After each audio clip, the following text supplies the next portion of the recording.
13 फरवरी और 14 फरवरी का दिन तुला राशि के लोगों के लिए कैसा होने वाला है।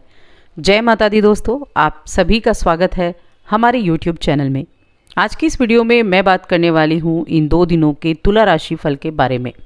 ये 2 दिन आपके लिए कैसे रहेंगे, इन 2 दिनों में ग्रहों की स्थिति क्या होगी, नक्षत्र क्या होंगे, योग क्या बनेंगे और किस तरह के परिवर्तन आपको इनके द्वारा अपनी दिनचर्या में देखने को मिलेंगे। तो चलिए जानते हैं सारी चीज़ें विस्तार से। आगे बढ़ने से पहले चैनल पर पहली बार आए हैं तो सब्सक्राइब ज़रूर करके जाएं। अब यहाँ 13 फरवरी अगर आप देखें तो 13 फरवरी मंगलवार का दिन है और ये शुक्ल पक्ष की चतुर्थी तिथि है, विनायक चतुर्थी है। इस दिन उत्तर भाद्रपद नक्षत्र और रेवती नक्षत्र हैं। साध्य नाम का योग बनेगा, एक शुभ योगों की श्रेणी में आता है ये। चंद्रमा मीन राशि में है, राहु के साथ विराजमान है। सूर्य मकर राशि में है, लेकिन शाम को ही आज सूर्य का राशि परिवर्तन है। सूर्य मकर राशि से निकलकर कुंभ राशि में प्रवेश कर जाएंगे, जहां शनि मौजूद हैं। अब शनि के साथ सूर्य की युति होगी आपके पंचम भाव में। धनिष्ठ नक्षत्र में सूर्य विराजमान है। 2 और योगों का इस दिन निर्माण हुआ है। पहला सर्वार्थ सिद्धि योग है जो पूरा दिन बनेगा और दूसरा है रवि योग। दूसरा 14 फरवरी का दिन बुधवार का दिन और शुक्ल पक्ष की पंचमी तिथि, रेवती नक्षत्र और अश्विनी नक्षत्र है। शुभ नाम का योग है जिसकी स्वामी लक्ष्मी होती हैं, तो अच्छा योग बना हुआ है। अब चंद्र जो हैं वो आज मेष राशि में प्रवेश कर जाएंगे। ये एक बहुत ही शुभ स्थिति है क्योंकि यहाँ गुरु मौजूद हैं। अब गुरु के साथ जब भी चंद्र होंगे तो गज केसरी राजयोग बनेगा और ये बहुत ही पावरफुल राजयोग है, जहाँ गज की ताकत और शेर की ताकत इस योग में होती है। तो जो इतना पावरफुल योग होगा तो उसका लाभ भी वैसा ही मिलेगा। अब यहाँ सूर्य धनिष्ठ नक्षत्र में है और सूर्य आ भी चुके हैं कुंभ राशि में, शनि के साथ युति कर रहे हैं। साथ में बना हुआ है रवि योग। तो ये हो गई इन 2 दिनों की ग्रहों की स्थिति।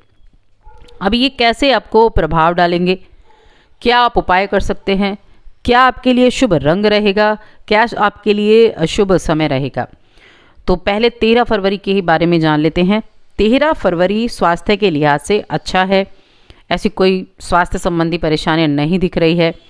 और आप ध्यान और योग ये केवल आध्यात्मिक तौर पर नहीं करेंगे, ये आप अपने शारीरिक तौर पर भी, यानी अपने शारीरिक बल को भी प्राप्त करने के लिए करेंगे। जो योग मेडिटेशन वगैरह होते हैं ना, ध्यान होता है, बहुत फ़ायदेमंद, बहुत पावरफुल होता है, तो इसको आप ज़रूर करें, ये आपके लिए बहुत लाभदायक रहेगा। आज कोई पुराना मित्र आपसे मिलने आ सकता है, हो सकता है किसी तरह की मदद मांगे, तो आप उसकी आर्थिक मदद करते हैं तो आपके लिए हालात जो हैं थोड़े से गंभीर भी हो सकते हैं। अगर आपकी जेब खुद से ढीली है तो थोड़ा सोच समझ कर डिसीज़न लें, जो भी लें। घरेलू समस्याएं आपकी जो चल रही थी उनमें कहीं ना कहीं राहत मिलती हुई दिखेगी। लेकिन एक चीज़ ध्यान रखें, जब आप घर में कुछ भी प्रॉब्लम चल रही हों तो तोल मोल कर ही बोलेंगे तो ज़्यादा अच्छा रहेगा। रोमांस के नज़रिए से ठीक ठाक दिन रहेगा। कार्य क्षेत्र में वैसे तो दिन ठीक है, लेकिन अचानक से कोई छानबीन हो सकती है। ऐसे में अगर आपने कोई गलती की होगी तो उसका भुगतान भी करना पड़ सकता है, तो उसके लिए तो आपको सावधानी रखनी बहुत ज़रूरी है। तो चीज़ों को अच्छे से देख लें, परख लें, जान लें। इस राशि के कारोबारी आज बहुत अच्छा दिन बिताने वाले हैं क्योंकि आप नई दिशा के बारे में विचार कर सकते हैं। और यहाँ किसी ऐसे शख्स से भी मुलाकात होती दिख रही है जिससे अतीत में आपके मतभेद थे, लेकिन आज उन मतभेदों को दूर करने का समय है। इस दिन धन संपत्ति के मामले में दिन जो है वो ठीक ठाक दिखाई दे रहा है। अब चंद्र और राहु की युति है, मीन राशि में चंद्रमा है, अध्यात्म का ये भाव है। आपके तुला राशि के लोगों के लिए तो 6ठे भाव में यहाँ चंद्रमा की स्थिति है, तो रुझान थोड़ा सा अध्यात्म की तरफ भी रहेगा। 12वें भाव पर दृष्टि। आप में से कुछ लोगों को ये जानने की आवश्यकता ज़रूर महसूस हो सकती है कि असल में आप आंतरिक रूप से चाहते क्या हैं, जाना कहाँ चाहते हैं आप, ये आपके मन में आज रह सकता है। और इसके लिए कुछ आत्मनिरीक्षण की आवश्यकता भी पड़ सकती है, करना चाहिए। आत्मनिरीक्षण करके आपको बहुत कुछ अपने बारे में, अपनी चीज़ों को समझने में सहायता मिलती है। अपना ध्यान अपनी चीज़ों की तरफ केंद्रित रखें, अपने कामों की तरफ केंद्रित रखें, तभी तो आप सही से चीज़ों को कर पाएंगे। बस अपने ध्यान को केंद्रित रखो, आगे बढ़ो और अपने भीतर भी झांको, क्योंकि अपने भीतर जो इंसान झांकता है उसे कई चीज़ें पता चलती हैं, अपनी कमियां भी और अपनी अच्छाइयां भी। तो खुद को बाहर निकालने की ज़रूरत है। सफ़ेद रंग की चीज़ आपके लिए आज कोई ना कोई सकारात्मक ऊर्जा लेकर आएगी, तो वाइट कलर का कोई भी वस्त्र आज आप धारण करें, आपके लिए शुभ रहेगा। शाम को 5 बजे से 6 बजे तक का समय आपके लिए बहुत ही शुभ दिखाई दे रहा है। इस समय का आप उपयोग कर सकते हैं, तो ये दिन आपके लिए अच्छा रहने वाला है।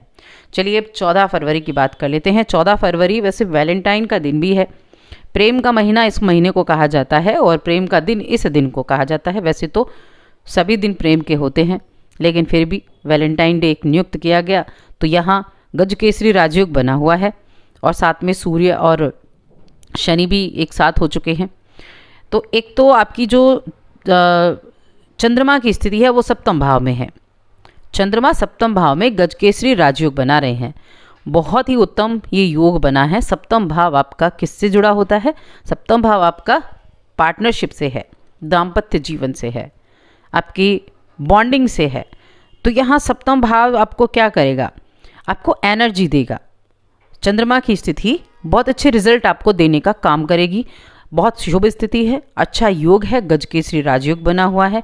इस राजयोग का प्रभाव भी आपको देखने को मिलेगा और ऊपर से यहाँ बैठे ग्रहों की दृष्टि सीधे आपके घर पर पड़ रही है, आपके लगन पर पड़ रही है।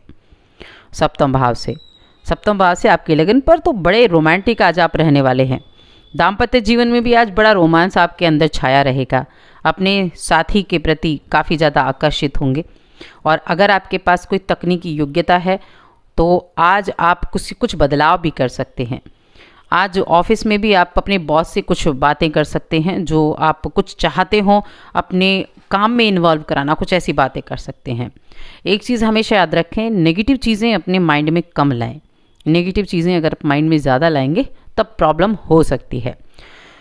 गुरु यहाँ चंद्र के साथ बैठे हैं, तो दोनों की 7वीं दृष्टि तो हुई आपके लग्न पर, तो लग्न काफ़ी ज़्यादा प्रभावित होगी। लेकिन यहाँ आपको अपने पूंजी निवेश के लिए नई योजनाएं मिल सकती हैं। ऑनलाइन व्यवसाय के रूप में आप काम शुरू कर सकते हैं, नए तरीके अपना सकते हैं जो आपके लिए काफ़ी बेहतर रहेगा।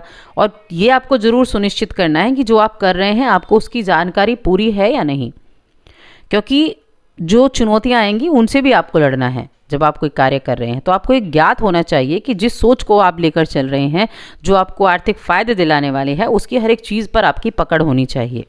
या फिर आप धीरे धीरे सीख भी सकते हैं, लेकिन जो मोस्टली चीज़ें हैं उन पर पकड़ होनी चाहिए। अब यहाँ जो इस राशि के जातकों के लिए सुख के साधनों पर भी खर्चा होता हुआ दिखाई दे रहा है। धन लाभ के अवसर तो आएंगे ही आएंगे। और एक और चीज़ है, भूमि भवन संबंधी बाधाएं अगर चल रही थी तो वो दूर हो जाएंगी, उनमें बड़ा लाभ होगा आपको। पंचम भाव में आपके शनि हैं और पंचम भाव में शनि अस्त हो रहे हैं। पंचम भाव आपके प्रेम का भाव भी है, जहाँ सूर्य मौजूद है, और ये आपकी बुद्धि का भाव भी है।